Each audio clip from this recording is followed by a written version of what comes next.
दो गवाह का होना और मजलिस का होना शर्त है। यानी अगर आप निकाह कर रहे हैं तो शरीयत इस्लामिया ने ये उसूल बताया है कि जब कोई शख्स किसी से निकाह करे तो निकाह करने के वक्त दो गवाह का यानी गवाह मुस्लिम,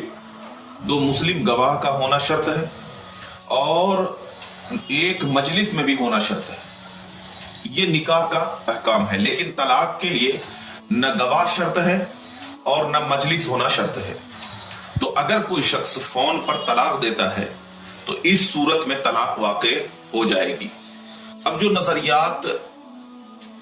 लोगों के सामने आम किए जा रहे हैं कि फोन पर तलाक नहीं होती है, तो और वो ये कहते हैं कि क्या नबी करीम सल्लल्लाहु अलैहि वसल्लम ने फोन पर तलाक देने का मसला बताया है। आपसे एक पूछता हूं कि नबी करीम सल्लल्लाहु अलैहि वसल्लम के दौर में ये भी नहीं था कि आप अगर मुझे फोन करें और कोई मसला पूछें तो हम आपके मसले का जवाब दे देते हैं। तो जब आप बजरिए फोन मुझसे बात करना जायज है, बजरिए फोन मुझसे मसला हासिल करना जायज है और इसको आप मानते हैं, तो फिर बजरिए फोन अगर आप तलाक देते हैं और तलाक के लिए शरीयत इस्लामिया ने ना गवाह शर्त रखी है और ना मजलिस का एक होना शर्त रखा है, तो फिर ये क्यों नहीं तलाक वाक़ई होगी। ये तलाक देने के बाद तरह तरह के इस तरीके के नजरियात को रखना और कहना कि ऐसे तलाक नहीं होती है, तो ये दरअसल शरीयत इस्लामिया के साथ गद्दारी है और शरीयत इस्लामिया के साथ गद्दारी जो है वो इस्लाम बर्दाश्त नहीं कर सकता।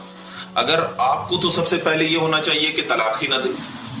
और जब तलाक ना दे, क्योंकि तलाक जो है ये अब गज़े मुबाहात है, और तलाक देने के बाद फिर सोचते हैं कि हम तलाक दे दिए हैं और तरह तरह की बहाना तलाश करते हैं, 10 साल लोगों से पूछते हैं। लेकिन एक बात ध्यान में रख लो कि शरीयत ने जो चीज मुकर्रर कर रखा है उस चीज के खिलाफ वर्जी करना ये हमारे ईमान से खुरूज का सबब बन सकता है। तो हमको चाहिए कि हम सबसे पहले तो ऐसे मामलात अपने घर में रखे ही नहीं जिससे तलाक की नौबत आए, और अगर खुदा न खास्ता दोनों के दरमियान ना इत्तेफाकी बढ़ती जा रही हो, इत्तेफाक होने का खतरा भी ना हो, तो शरीयत इस्लामिया ने तरीका बताया है कि आप एक तलाक पहले दें, तलाक रजई, ताकि इससे फायदा ये होगा कि एक तलाक आप देंगे तो इससे फायदा ये होगा कि अगर इत्तेफाक हो जाए उस बीच में इद्दत के दिनों में, तो उसको क्या है बगैर निकाह और बगैर हलाला के भी लौटा सकते हैं, एक तलाक रजई। ऐसे ही अगर ना हो तो फिर दूसरी तलाक रजई है, इसमें भी इद्दत के दरमियान क्या है आप बगैर निकाह बगैर हलाला के लौटा सकते हैं। लेकिन अगर आपने 3 तलाक दे दिया तो फिर इसमें इद्दत के बाद क्या है हलाला जरूरी होगा बीवी। तो सबसे पहले तो अपने लफ्ज अपनी जबान से तलाक के लफ्ज इस्तेमाल ही न करें,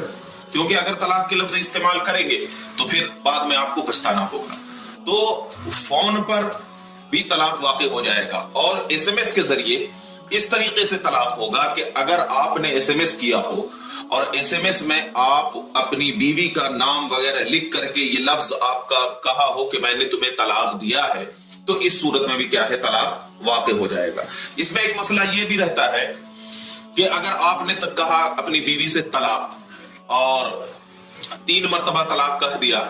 और गवाह भी मौजूद थे और बीवी ने कहा कि मुझे 3 मरतबा इसने तलाक दिया है, और शौहर इनकार कर दे कि 3 मरतबा तलाक नहीं बल्कि 2 ही मरतबा मैं तलाक रजई दिया हूं, और बीवी के पास गवाह मौजूद है, तो अब बीवी की बात मानी जाएगी क्योंकि गवाह मौजूद है। लेकिन अगर बीवी ने कहा कि मुझे शौहर ने 3 तलाक दिया और शौहर ने कहा कि नहीं मैं 2 ही तलाक फोन पर दिया हूं, तो इस सूरत में शौहर की बात मानी जाएगी। अगर बीवी को इस बात का यकीन हो कि शौहर झूठ बोल रहा है, तो अब बीवी के लिए हुक्म फुक़हा ने यह बताया है कि हद दर्जा बीवी जो है मालूमात होने की बुनियाद पर उससे क्या है हम बिस्तरी करने से दूर रहे, क्योंकि उसको ये बात मालूम है, और ऐसी सूरत बनाए कि जिस सूरत की बुनियाद पर शौहर क्या है उसको छोड़ दे, वरना क्या है बीवी गुनाह में मुब्तला होगी। बात तो मानी जाएगी शौहर की, लेकिन क्या है बीवी क्या है उसके करीब जाने से परहेज करें, ताकि शौहर को इस बात का एहसास हो कि वाकई ये बात सच कह रही है और अपनी जो उसने झूठ बोला है अपनी सच बात को क्या है लोगों के सामने बता दे। ये बात तो खुलासे कलाम ये हुआ कि एसएमएस के जरिए या फोन के जरिए या खत वगैरह लिखने के जरिए भी तलाक वाक़ई हो जाता है, क्योंकि तलाक में न गवाह शर्त होती है और तलाक में न मजलिस शर्त होती है। लिहाजा जिन लोगों का ये नजरियात है कि फोन पर तलाक नहीं होती है, अपने उस नजरियात को बदलें और सही मसाइल को अवाम के सामने जाहिर करें। السلام